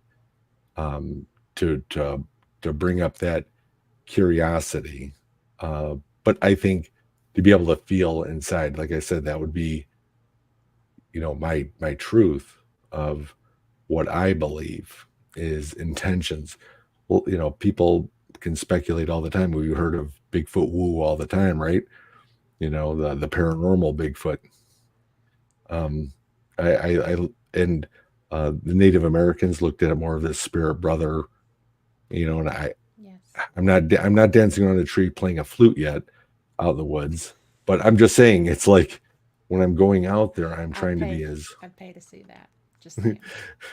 I'm trying to be as open and honest when I go out there, and generally when I'm going out there with friends, that's part of the journey is to be out in nature, the adventure of it, and I don't look at it as every time I go out, that's going to be the day I'm going to get another piece of Bigfoot to, put on my shelf. Yeah, you know what? It's not even about that. I Well, mean, you're going it's out cool. because you Don't get me enjoy wrong. that, though. Yeah. What's that? You're going out because it's what you love. Yeah, it's the nature part of it, and I guess deep down, yeah, I'm hoping for that contact to happen, but I'm not expecting it to happen. And if it doesn't happen, I don't leave with disappointment. I just go out and just say, hey, this is what I love to do. All of a sudden now it's Jay's the Woodsman. I Yes. always say I'm not Outback Jack. I'm not Crocodile Dundee. I always say I'm just Jay. That's it. But I'm Well, 11 years into the woods, Jay. I'm going to pick up on something that you just mentioned. The red light going out. Hmm. It's not just so you're not being aggressive with your lighting, but also if you're using the white lights, if you're using the bright lights, you're killing your night vision. Hmm. Exactly. You can't see anything Right. outside of that beam, Oh, and exactly. That, especially with the people with the headlamps on, then they turn yeah, around and look at you, and you're gone. and You've then lost you're it for the night. blinded. Yeah, mine is definitely for um, uh, kind of coming in more on a soothing way, Yeah. into the woods, and definitely with the. It's not that we never turn them on. I just don't like to hike around and point and talk and whatever. with that. But you do need, no matter what, you need a bright light for safety. Well, So you it's do, not but that's why you have a holster. exactly. So you have all those things and get prepared when you're going out. But yeah, so going out a little bit more on the submission level, I would say, Yeah. because when I go out there, I used to carry a big rig back in I 2013 and know. I 14 saw with, those on the. yeah, right, the big lights. Yeah. And I'd be walking around going, why isn't Bigfoot coming around? You know, I'm just sitting there I'm blind and not even everything. getting any knocks. Yeah, They're and the I'm ones that say, getting look at this nothing. What is goofball. exactly? Yeah. So then that's when I started putting everything. I've gone through different backpacks. I had a tactical bag, and that really didn't work as well either. So now I have a satchel purse, that I use, but I can just grab right around Hmm. for what I need, and I'm able to put on whether the backpacks I had all these different pieces of equipment like body cam, Hmm. audio, and everything right on me. So now I'm hands free. So in 2015, later 2015, when I started doing this, I walked in. Oh, whoa, jeez, that was paranormal. And I put my hands up, and I'd kind of turn them back and forth, kind of like, see, nothing in my hands. All right, I'm Yeah. being honest, even though they were on me, nothing in my hands, and then I would give a wave. Yeah. And you'd always hear a raccoon or possum laugh after I did that. Like, what's this guy doing? They're like, look at this Look at guy. this guy's a nut job, especially the people that have never seen me do that. I started that as a joke in 2015, and I do it till this day still. I come in, and it's what I always say, it's kind of like my calling card Hmm. when I come in. No matter different hat, different whatever, I come in, I do my thing, kind of like Jane Goodall or Jay Goodall Yeah. with the chimps or the Bigfoot or whatever's out Yes. there. Yeah, Absolutely. I'm just trying to. Well, it's the same. It's the same type of of communication. I mean, when you get to that point, if you get to that point, that's going to be your level of communication. Emulating her is not a bad thing. So, Oh yeah, because I mean you're going that's to have a language barrier, you're going to have to be able to do communication. I'm safe. right. I'm safe.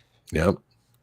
And it's also a submission Hmm. because I'll have my hands up. Well, you can't really see because of the circle, but Oh, they're a yeah. little bit more like almost not quite. No, not Surrender. touchdown. And yeah, right, not like freeze, hands up, but it's more. It is. It's that a submission of trying to say, I'm going to expose you. I'm going to find you. I'm going to record you.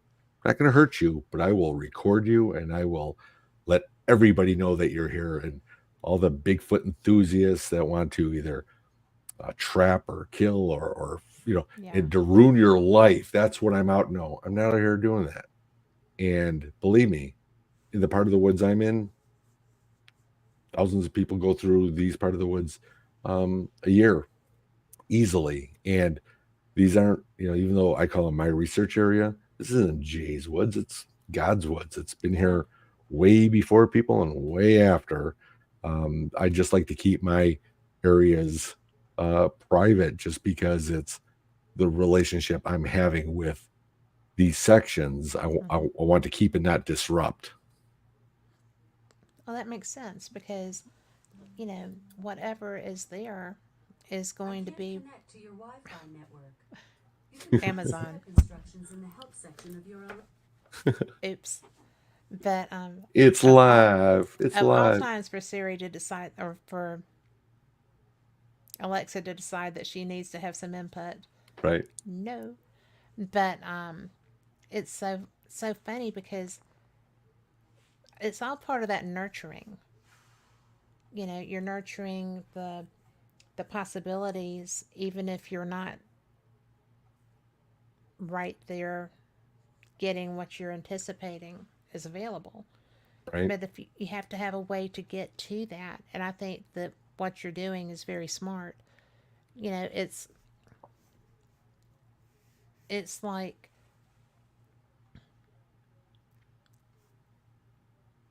thousands of people go through there, but if these are what we think they are, right?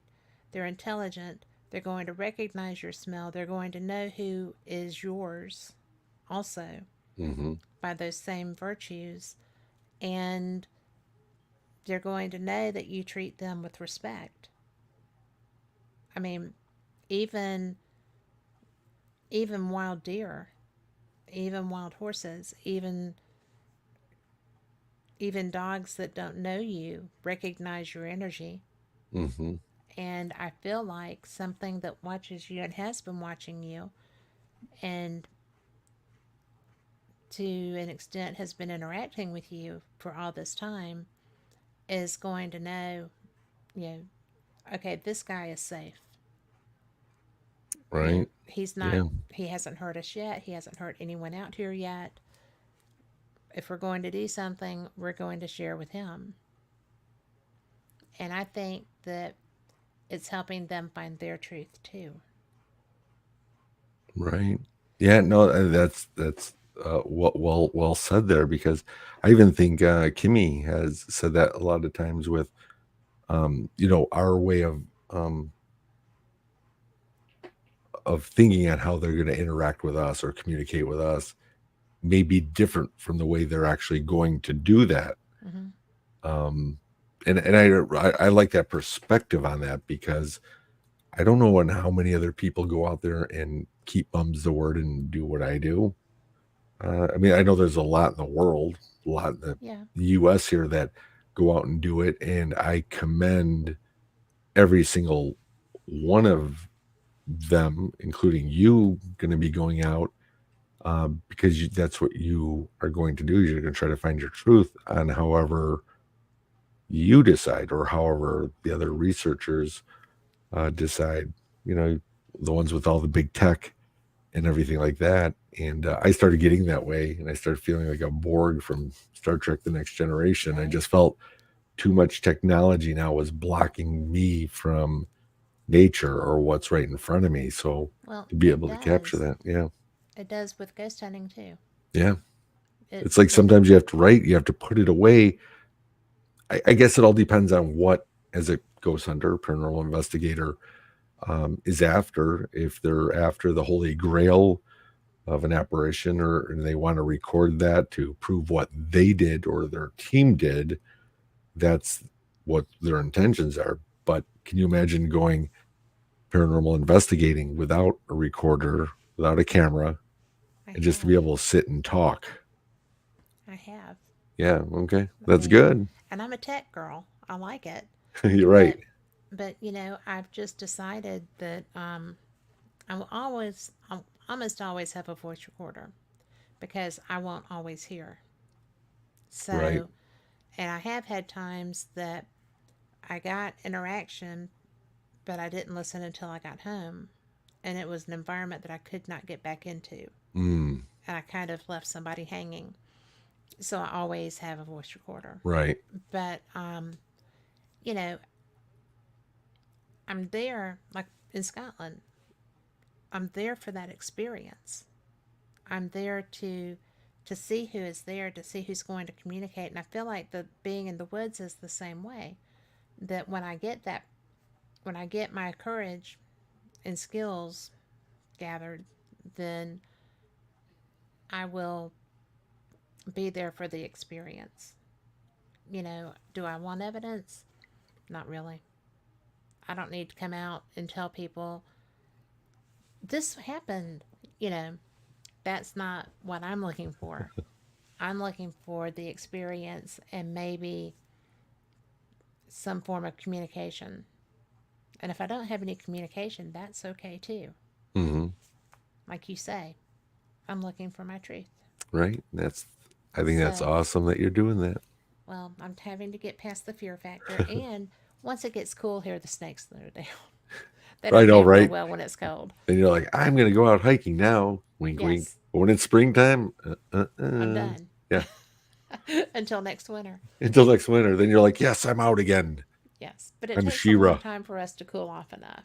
Yeah, So that's I right. figure that if I'm hiking in a group, it'll be fine. That's right. Let them lead. You go in the middle, I'm in the and middle.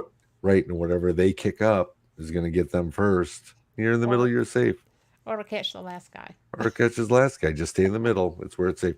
I'm always the caboose of the group because I like to be the protector, I Yeah. guess, of no matter who I bring out there because people are coming out there really because of me and they want to hike with me, which is awesome. But I also feel like, well, they're coming out because of me. I want to make sure nothing happens to them. Yeah. So that's why I always follow just to make sure nothing's going to creep up from the six. To. Well, I'm it hoping they was. would do the same with me if I'm I pretty was sure they taken would. out. They don't just keep walking. Which Well, they'll turn around and save you. yeah, they're all just like, wow, thanks, Jay. All right, we're gonna keep going up here. Take a right. We're No, going I'm for just joking. help. You just I hang on. right. Well, when you had mentioned earlier wood knocks, and I know that some of the video that I watched, well, a lot of the video I watched, there were those happen. And in your experience thus far, is that the primary method of that you can tell? Is that Well, their primary method of warning communication? I would love to answer that truthfully and honestly and have all those answers, but if we're watching Finding Bigfoot and you're going to take, Matt Moneymaker or the rest of the crew at word that those knocks are actually from a Bigfoot. That's the key, because I don't think anybody's ever recorded or seen a Bigfoot with a stick hitting a tree. I've Now, never seen a real video of a Bigfoot. correct, right, exactly. No one's ever seen a baby pigeon either, but they exist. They have to. Um, but the way I look at that is saying, okay, if it is, and this is what I'm going to go on. I'm going to say if. I can't say 100%. What does my gut tell me? My gut would tell me it is Sasquatch making these sounds. However, what I've noticed out of all those wood knocks that I've heard seem to have the same tone. Now, not 100%. I haven't put them through a spectrometer or anything in the audio to be able to 100%, but I'm going by what I've recorded, what sounds like a hollow pop, which is not the trees popping because it's a different sound. Um, but it almost sounds like, and it could be, and I've heard other researchers talk about this and really thinking that maybe it's a body part, maybe it's their jaw, maybe it's a tongue, maybe it's the way gorillas or primates hit their chest can make a pop. And the only reason why I think that is because I would think walking around with a club would be because you would have to have the same club because if a Bigfoot To be the wanted to same. communicate, Yeah. he's get ready. He's going to look for deadwood on the floor. He's going to pick it up. He's going to have the same problem as we do. Hit against a tree, and the thing snaps in half. Yeah. But the sounds I've recorded sound very similar, and that's what leads me more to a body part because that would be having the same type of club or wooden stick, finding the same circumference tree to get the same type of hollow pop. I think it would be hard to do just anywhere in the woods, but to be able to have something on them uh, would definitely be a little bit more convenient, a convenient sound. So that What if if you're asking me that, then I would say I believe it would be a Sasquatch sound, but it would be more of a body part, jaw, tongue slap well is what I come up with. what about sorry, my dog's sneezing. Never boring in my house. But I was curious when you brought that up, like the Aborigine communications with the the throat and Right. the Mm-hmm. kind of stuff. If you Mm-hmm. were big The enough, Bushman. the Bushman, thank you. But if you were a big enough creature, then that would have a deeper or Impact. I think more resonant tone. Right.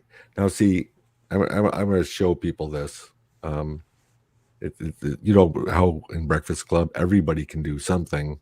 Yes. Now, this is something I can do, and this is Nothing to do with bones or anything like that. Okay. This is just going to be with this finger and these two fingers against my neck.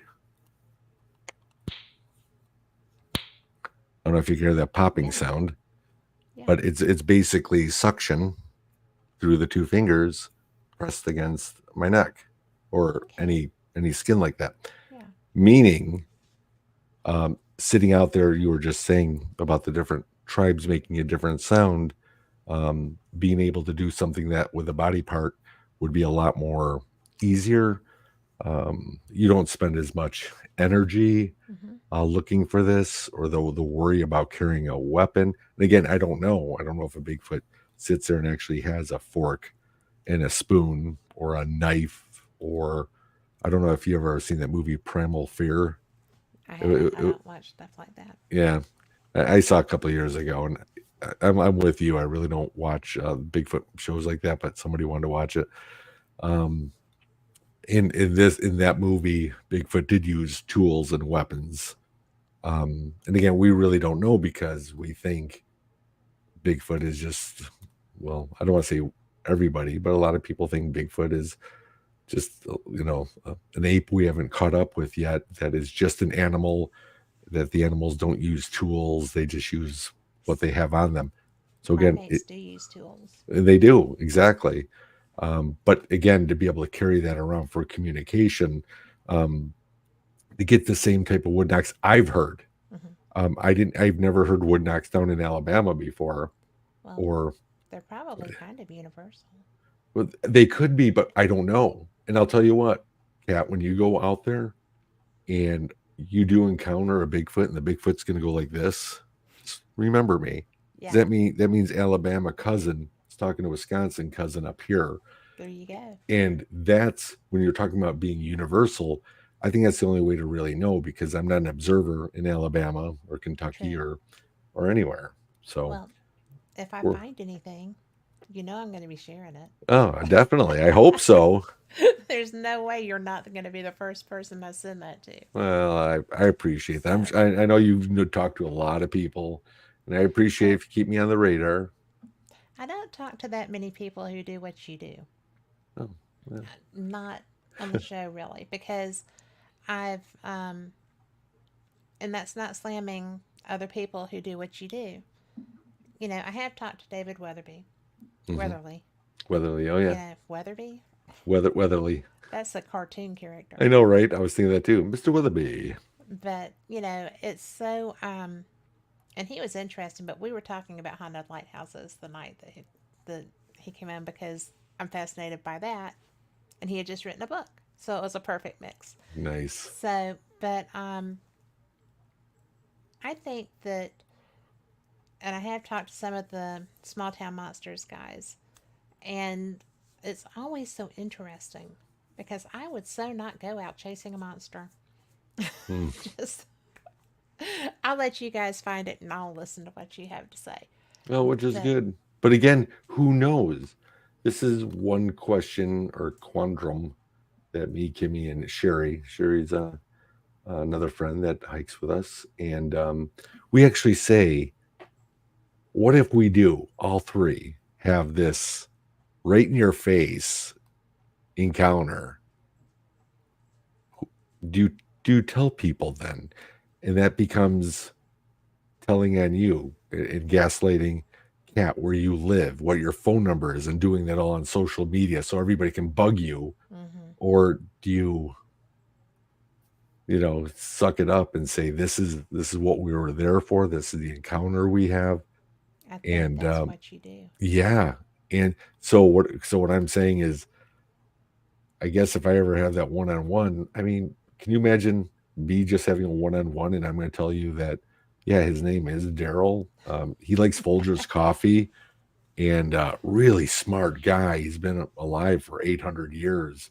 Who's going to believe me? Nobody. So that's when it comes to understanding what we need to in our own truth. Yes, exactly. I mean, I get that.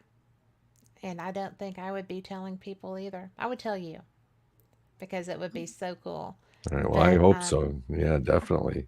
But Tom actually said, "What if they're multidimensional?" And that's a whole nother show. It is. It is because people always ask me, goes, well, what do you think Bigfoot is? And I'm like, that's a whole other show because it all depends on what you, I, I guess it's what you believe, right? Yeah, I mean, it is. people say, do you believe in portals? I believe they exist. Have I ever seen one? No. Um, there's a lot of things that I can say that about, like we were talking about baby pigeons Hmm. or $1 million. It does exist. I've just never seen it. So it's got to exist still. Yeah, Mine really would be biblically the faith. The Bible that I read is black and white. I don't pick and choose what I think pertains to my paradigm.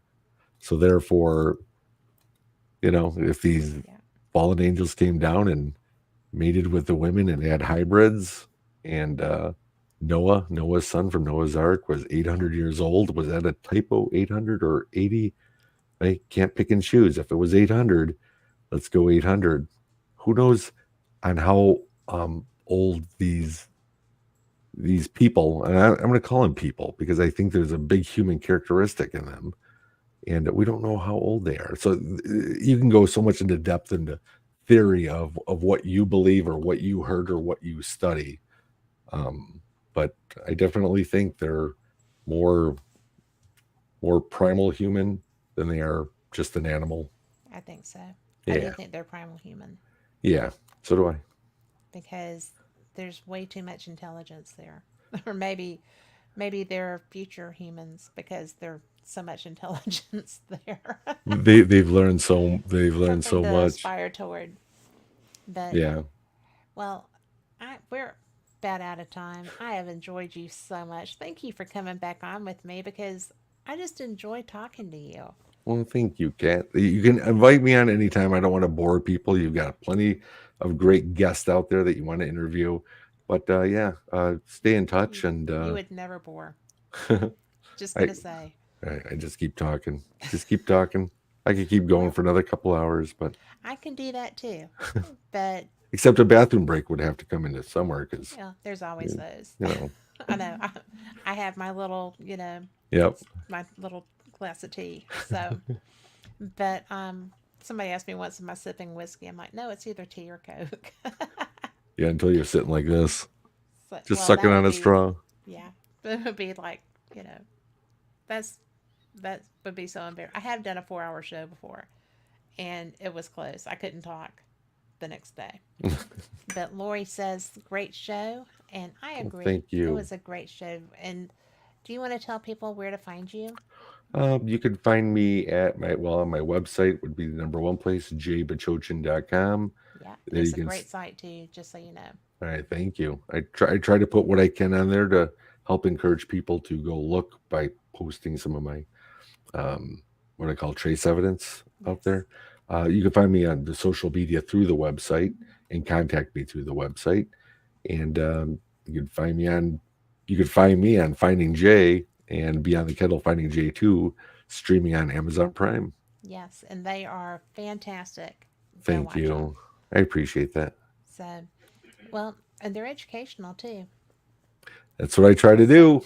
It's like yes, that PSA, like the old school crashes like back in the 70s. Like I'm dating I myself. know. I So know. I get it. We had the little modules for our driver's education. yes. So, Did yes. yours shake? Yes. I don't remember mine did. Somebody else said this, When and you got hit by the train. yeah, it would like rattle or something. It was like, wasn't it like blue? Like a weird It was blue outer. weird. Yeah. But we are fixing to get cut off. But Okay. for everyone listening, thank you so very much because you know what? Without you, Jay wouldn't have anybody to listen to him besides me and Carl. So we appreciate that. And everybody, same cat time, same cat channel. Y'all come back. Talk to you soon. Thank you, Jay.